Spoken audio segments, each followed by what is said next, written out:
সংবিধানের পঞ্চদশ সংশোধনীর বৈধতা নিয়ে করা রিটের রায় হয়েছে আজ এবং এই সংশোধনী বাতিল ঘোষণা করা হয়েছে রায়ে। আমরা এই বিষয়ে জানবো বিস্তারিত খবর। হাইকোর্ট থেকে যুক্ত হচ্ছেন সহকর্মী মিল্টন আনোয়ার।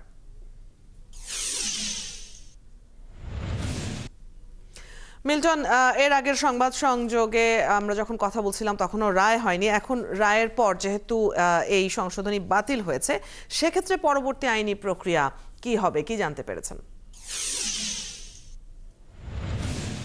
এখনো পর্যন্ত আসলে রায় করার প্রক্রিয়াটি চলমান।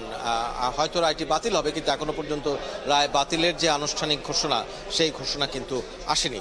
আদালত কিছু পর্যবেক্ষণ দিয়েছেন এবং সেই পর্যবেক্ষণে বলা যায় যে আদালত বলেছেন যে সংবিধানের পঞ্চদশ সংশোধনী, যেটি সংবিধানের ত্রয়োদশ সংশোধনীর যে সংক্ষিপ্ত রায় ছিল এবং সেই রায়ের পর্যবেক্ষণ যেটি দেওয়া হয়েছিল তত্ত্বাবধায়ক সরকার সম্পর্কে, সেই রায়ের পর্যবেক্ষণের সঙ্গে সাংঘর্ষিক। কিন্তু সেই এর ফলে যে সংবিধানের পঞ্চদশ সংশোধনী পুরোপুরি বাতিল করা হলো বা কি অংশ বাতিল করা হলো, সেই চূড়ান্ত রায়টি এখনো আসেনি।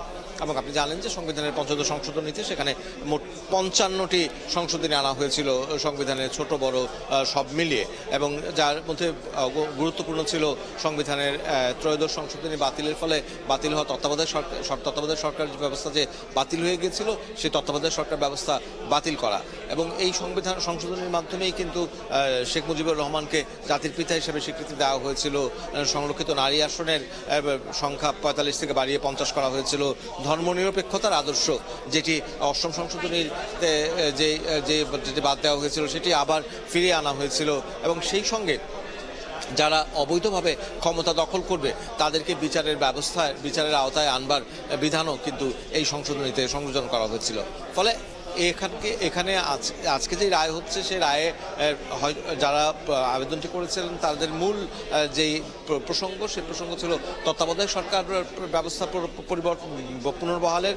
তার কারণ হচ্ছে যে ত্রয়োদশ সংশোধনীর যে পূর্ণাঙ্গ রায়, সেই ত্রয়োদশ সংশোধনীর পূর্ণাঙ্গ রায় বের হওয়ার আগেই এই তত্ত্বাবধায়ক সরকার ব্যবস্থা বাতিল করা হয়েছিল পঞ্চদশ সংশোধনীর মাধ্যমে। এবং এটি ছিল মূল যুক্তি, যেহেতু হাইকোর্ট আপিল বিভাগের পূর্ণাঙ্গ রায় প্রকাশিত হয়নি, তার আগেই এই সংশোধনী আনা হয়েছিল, সে কারণে এই সংশোধনীটি অবৈধ কিনা।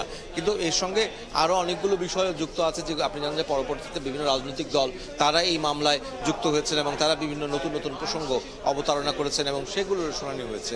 ফলে এখনো পর্যন্ত রায় ঘোষণা চলছে, এখনো পর্যন্ত চূড়ান্তভাবে বলার সুযোগ হয়নি, অন্তত আইনগত দিক থেকে, যে সংবিধানের সংশোধনে বাতিল হয়েছে, কারণ এখনো পর্যন্ত বিচারক সেটি আনুষ্ঠানিকভাবে ঘোষণা করেননি। অদিতি। মিল্টন, আপনি আছেন হাইকোর্টে এবং নিশ্চয়ই আনুষ্ঠানিক ঘোষণা হলেও আমরা আপনার মাধ্যমে জানতে পারবো। ধন্যবাদ আমাদের সাথে যুক্ত হবার জন্য। দর্শক সহকর্মী মিল্টন আমাদের সাথে যুক্ত ছিলেন এতক্ষণ হাইকোর্ট থেকে।